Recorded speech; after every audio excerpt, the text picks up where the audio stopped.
সাংবাদিক বন্ধুগণ, শেরপুর জামাত নেতা হত্যার ঘটনা 11 দলীয় জোটের পক্ষ থেকে আমরা এই সংবাদ সম্মেলন আসন্ন ত্রয়োদশ জাতীয় সংসদ নির্বাচনকে সামনে রেখে দেশে একটি উৎসবমুখ পরিবেশের মধ্য দিয়ে যাওয়ার কথা ছিল।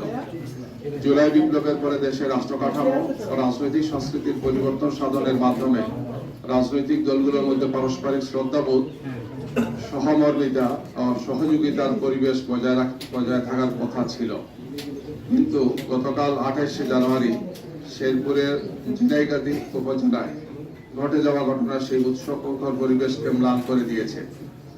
উপজেলা প্রশাসনের আয়োজনে ঝিনাইগাতি ও শ্রীবর্দী উপজেলা সংশ্লিষ্ট নির্বাচনী আসনের প্রার্থীদের নিয়ে ইশতেহার ঘোষণা অনুষ্ঠান আয়োজন করা হয়। সেখানকার স্থানীয় প্রশাসনে আয়োজনটা করেছিলেন।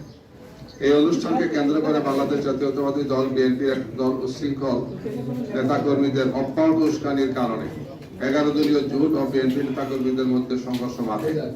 সংঘর্ষের এক পর্যায়ে বাংলাদেশ জামাত ইসলামীর শ্রীবর্দী উপজেলার সেক্রেটারি ভাই রেজাউল করিমকে কুপিয়ে হত্যা করে বিএনপির একদল সন্ত্রাসী।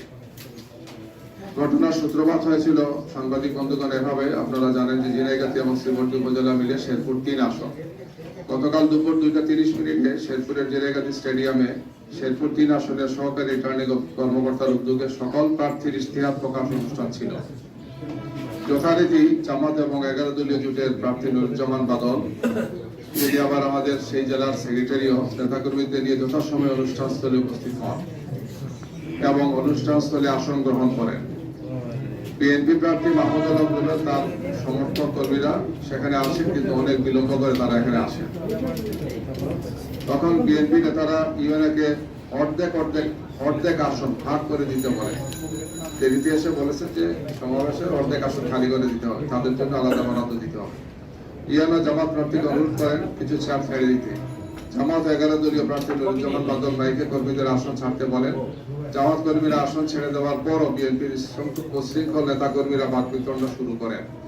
সেই সাথে ওই আসনের বিএনপি প্রার্থী মাহবুবুল হক রুবেল, বিএনপি নেতা আব্দুল হান্নান সহ বিএনপির উশৃঙ্খল নেতা কর্মীরা অব্যাহত উস্কানি দিতে থাকেন। এতে বিএনপি নেতা কর্মীরা হাতাহাতি এবং সংঘর্ষে লিপ্ত হয়। এই দুইজনের উস্কানির কারণে, অন্য নেতাদের উস্কানির কারণে। এই অবস্থায় পুলিশ প্রশাসন বিএনপি নেতা কর্মীদের নিবৃত্ত না করে বরং নিষ্ক্রিয় দর্শকের ভূমিকা পালন করে।